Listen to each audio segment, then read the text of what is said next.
Hello friends, welcome to Edusign law. आज की इस क्लास में हम लोग डिस्कस करेंगे सेट ऑफ के बारे में। Now set off has been explained under order 8 rule 6। तो ये जो ऑर्डर 8 है, order 8 is about written statement, right. Order 7 is about plaint and then order 8 is about written statement. तो रिटन स्टेटमेंट में ये सेट ऑफ क्लेम किया जाता है। तो ऑर्डर 8 के रूल 6 में रिटन सेट ऑफ के बारे में एक्सप्लेन किया गया है। So what is set off? Set off is like a cross claim, ठीक है, to offset the original claim. In other words, it is the extension of debts of which two persons are reciprocally debtor to one another by the credit of which they are reciprocally creditor to one another. Suppose A files a suit against B claiming rupees 1000, right? So according to A, B is supposed to give A 1000 rupees. Now B again claims that there was a previous date where B is supposed to get from A rupees 500, rupees 500. तो A का जो demand है उसमें B का जो demand है वो set off हो जाएगा। So after final judgment B will be liable to A only for rupees 500 and not for rupees 1000. This is called set of, ठीक है। और इस सेट ऑफ के बारे में इन डिटेल एक्सप्लेन किया गया है under rule 6 of order 8। So let us see what are the conditions for set off. The first condition, the suit must be for recovery of money. It is only for claim of money, only for pecuniary value, ठीक है। एक illustration देख लेते हैं। A sues B for rupees 20,000. B cannot set off the claim for damages for breach of contract for specific performance. देखिए, specific performance is not a pecuniary demand, ठीक है। अगर B सिर्फ डैमेज कंपेंसेशन क्लेम किया होता तो although that value is not right now ascertained but that was ascertainable, तो that would have been allowed in set off. लेकिन specific performance allow नहीं किया जा सकता because this is not a monetary value. तो जो 20,000 ए का डिमांड है उसके उसके ऊपर उसके अगेंस्ट कोई भी जो मॉनेटरी वैल्यू वो सेट ऑफ नहीं किया जा सकता। सो this is the first condition. Second condition is that the sum of money must be ascertained or ascertainable, must be ascertainable, ठीक है। A sues B bill on a bill of exchange of rupees 500. B holds a judgment against A for rupees 1000, for rupees 1000.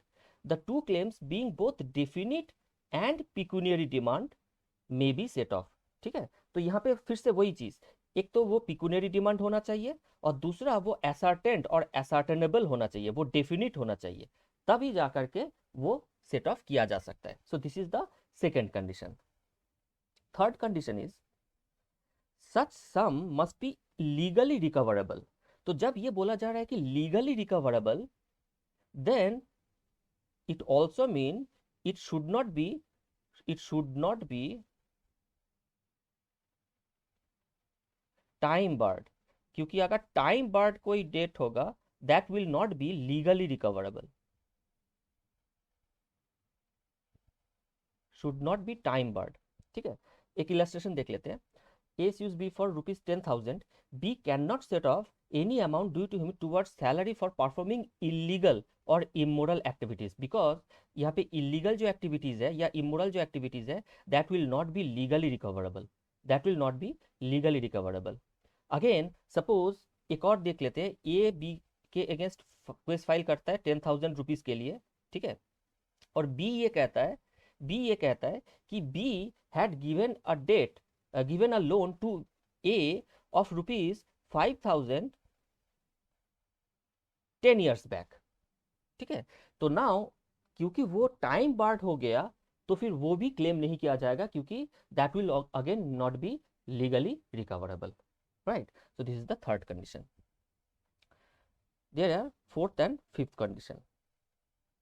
Fourth condition ये है, it must be recoverable by the defendant or by all the defendants if more than one. तो देखिए, A and A case file करता है किसके खिलाफ, B and सी के खिलाफ। इस इलस्ट्रेशन की बात हो रही है, ठीक है, फॉर ₹1000।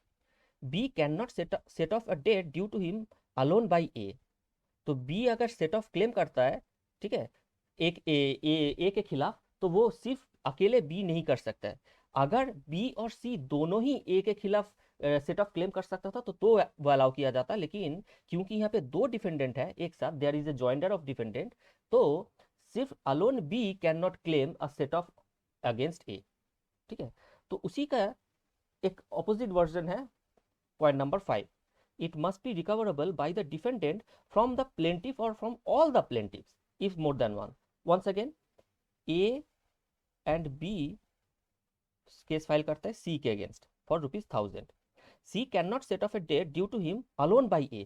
तो C यहाँ पे ये नहीं क्लेम कर सकता कि सिर्फ A से उसको इतना पैसा मिलेगा। अगर A और B दोनों से अगर उसको पैसा मिला होता तो जाकर के वो C क्लेम कर सकता था, लेकिन सिर्फ A के खिलाफ जो उसका क्लेम है वो यहाँ पे क्लेम नहीं कर सकता, because there is a joinder of plaintiff. A और B दोनों हैं इस सूट में, ठीक है। So these are fourth and fifth condition. And sixth and seventh condition क्या कहता है, it must not exceed the pecuniary jurisdiction of the court in which the suit is brought. तो सपोज किसी ने ए और बी के खिलाफ केस फाइल हुआ है, बी ने 50,000 रुपीज का सेट ऑफ क्लेम किया है, बी ने 50,000 रुपीज का, लेकिन जिस कोर्ट में वो सूट फाइल हुआ है, ठीक है, उस कोर्ट का जुरिस्डिक्शन ही है 25,000, पिक्यूनियरी जुरिस्डिक्शन है 25,000। तो in such cases set off can not be claimed. तो इस केसेस में क्या रेमेडी क्या है, B will have to file a separate suit in a court where it is under this jurisdiction. ठीक है, उसके जुरिस्डिक्शन में जो है उस कोर्ट में जाकर के उसको केस फाइल करना होगा। देखिए क्या होता है ना कि सेट ऑफ जो क्लेम होता है, it is not necessary that it has to be in same transaction, not necessary that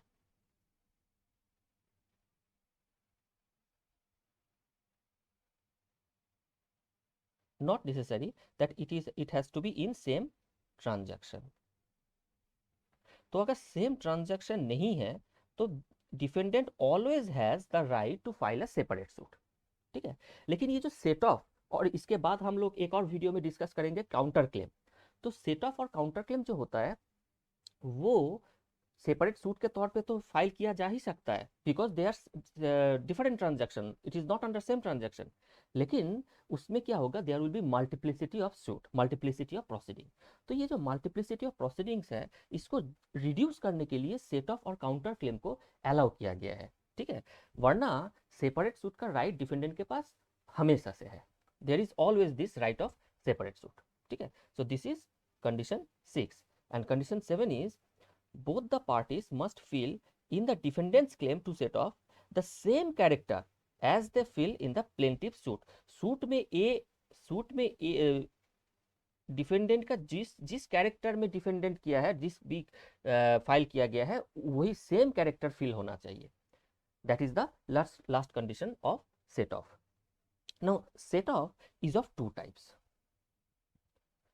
ठीक है, जो अभी तक हम लोगों ने डिस्कस किया that is mainly called legal set off, which has been explained under order 8 rule 6 that we have explained in detail right now. Now there is another type of set off which is called equitable set off, ठीक है, which has been explained under order 20 rule 19 sub clause 3। ठीक है, तो इसमें this is a discretionary power of the court जिसमें equitable set off को allow किया जा सकता है। Now let us see what is the differences between legal set off and equitable set off. देखिए, this is the difference between legal set off and equitable set off. First point, in legal set off it must be an ascertained value, it must be an ascertained value, both has to be pecuniary, both has to be pecuniary, both। but in case of legal setup it has to be ascertained value, whereas in equitable set off it need not be an ascertained value. Even on unascertained value equitable set off allow किया जा सकता है. Second point, it can be claimed as a matter of right and court is bound to adjudicate. ठीक है, because it is a statutory right, और ये claim, ये right defendant को दिया गया है. ठीक है, but equitable set off depends upon the court's discretion. It cannot be claimed as a matter of right. Third point, it need not arise out of same transaction, जो कि हमने पहले भी डिस्कस किया है. ठीक है, the transaction for suit and the transaction for set off need not arise out of same transaction, but in case of equitable set off it has to be in the same transaction, right? And point number 4, the money in case of legal set off has to be legally recoverable and must not be time barred. This is the main important point here. It must not be time barred. But in case of equitable set off, even if the debt is time barred, the court can grant and it need not be time barred, right? So this is the main differences between legal set off and equitable set off. So next video में हम लोग counter claim के बारे में discuss करेंगे. Thank you.